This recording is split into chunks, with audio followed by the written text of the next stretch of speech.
What is up, everybody? I'm GetFlings. Today we're going to be talking about the Gonne-6, the new secondary option that came into the game with Crimson Heist. We're going to be going over exactly how it works. That way you can decide if it's worth it for you to bring. I'll be giving you my opinion as we go along here. As a bonus, we're also going to talk about the electricity changes that they tried out on the test server but haven't made it into the full game yet. Now, before we get into breaking down all the details with these changes, I do want to let you know that this video is sponsored by the Game Plan Initiative. Make sure you check out the top link in the description for more information on exactly what the Game Plan Initiative is, as this will be a great resource for Rainbow Six Siege players.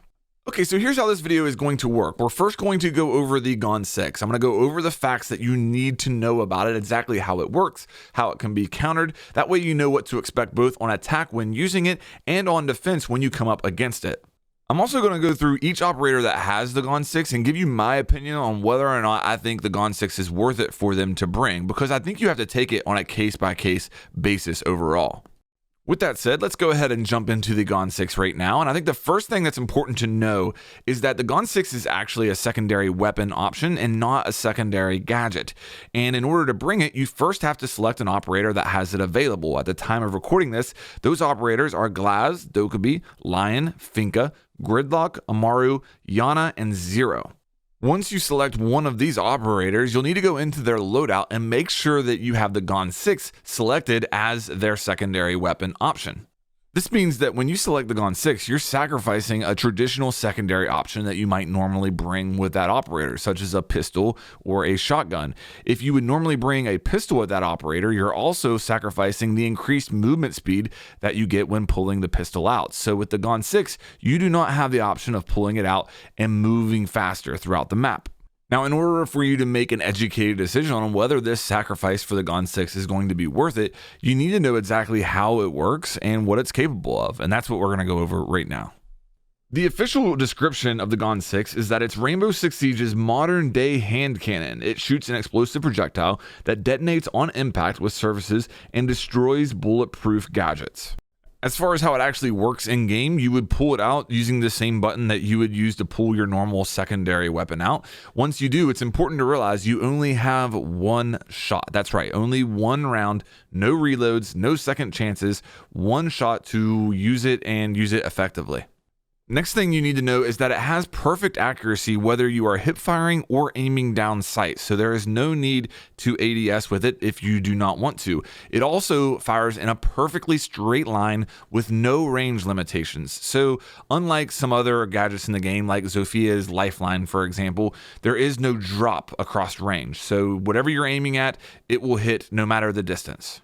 As the description said, it does explode immediately upon impact. So unlike Ash's breaching round, for example, there is no windup. This means that it will still explode on electrified surfaces. So unlike Ash's breaching charge, once again, you can fire it directly into electrified barbed wire or an electrified wall, and it will still explode, destroying anything within its area of effect.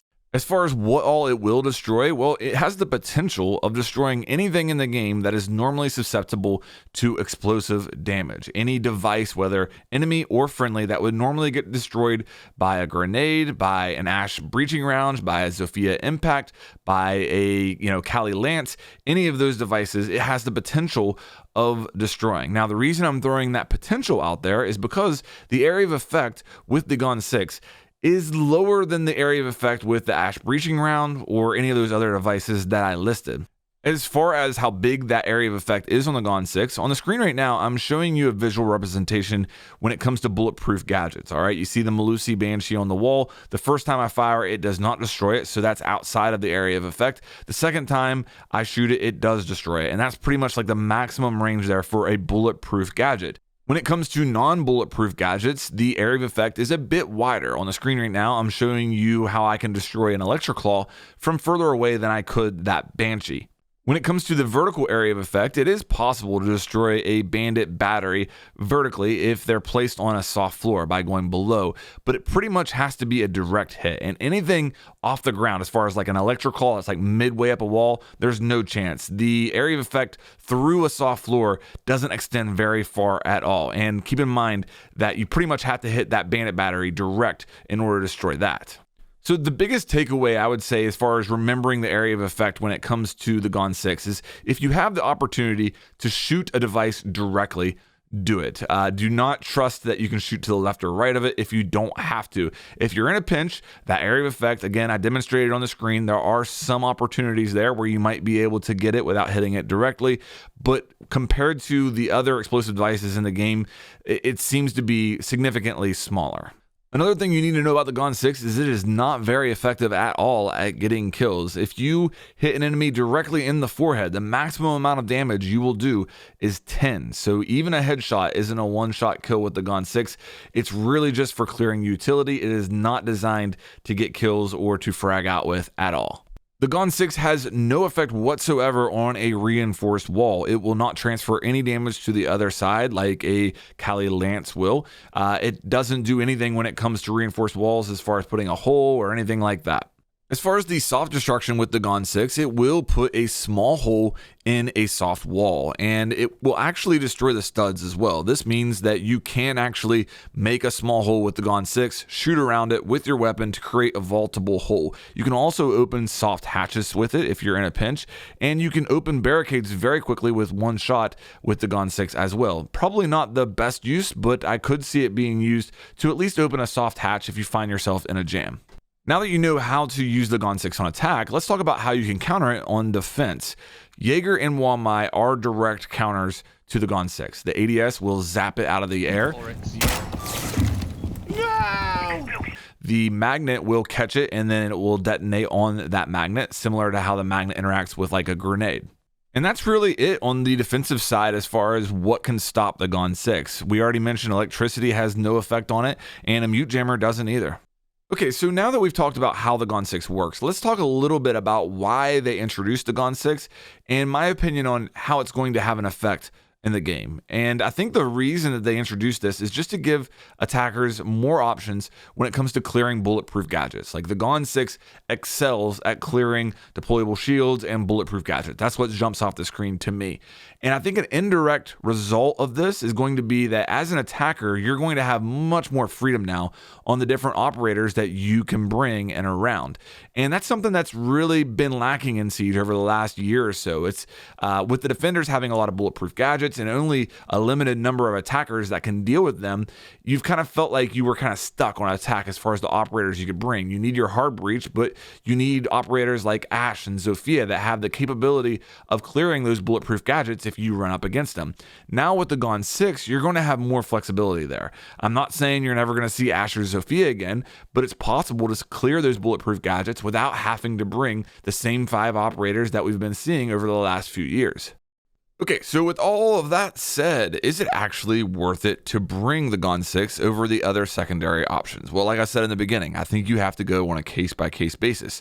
So I'm going to give my opinion now. One thing I do want to say before I get into this, though, is that like in situations with Dokkaebi, where they replaced the CZ with the Gonne-6, I don't necessarily agree with that, and that's not what I'm saying here. Like, I think the better way would have been to give Dokkaebi a third option.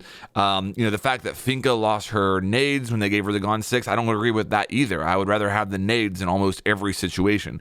So I just wanted to make that clear as we go along here. With that said, I'm looking at the current loadouts, and I'm going to give you my opinion now. So Glaz, I have a hard time justifying the Gonne-6 with Glaz's loadout because you're going to be giving up that PMM. And with Glaz, having that DMR, I think that having a secondary pistol in CQC situations is important. So with him, I'm going to say no. Dokkaebi, you're giving up the SMG-12, and again, you're going to be left with a DMR. So I think that, again, in that situation, I'm going to say no. Moving on to Lion, and with Lion, you're only giving up a revolver, and he doesn't have any type of soft or hard destruction in his kit anymore. So I say yes with Lion. It makes sense to bring the Gonne-6 with him. With Finka, you're giving up that PMM. However, Finka has a normal AR as well as an LMG option, as well as a shotgun option. So with Finka, this does make sense. Again, I'm not saying that they should have taken away her frags, but I think given her loadout now, it makes sense to bring the Gonne-6. With Gridlock, this is a tough one because with Gridlock, you're going to be giving up the super shorty. However, I still say yes, because with the super shorty, what I found myself doing the most with that is opening hatches. And how many times am I opening more than one hatch? Keep in mind with the Gonne-6, I can still open a hatch as well as destroy an evil eye or something like that. Not in the same round, obviously there's only one shot, but I have that capability. So I'm going to say yes with Gridlock. Amaru, you're giving up the SMG-11. You already have the G8. I think that's a pretty easy yes. Yana, you're only giving up a pistol. The Gonne-6 pairs really well with the frags that she still has, so I say yes. Yana has the capability of burning an ADS with the Gonne-6 and then using the frags to get a kill.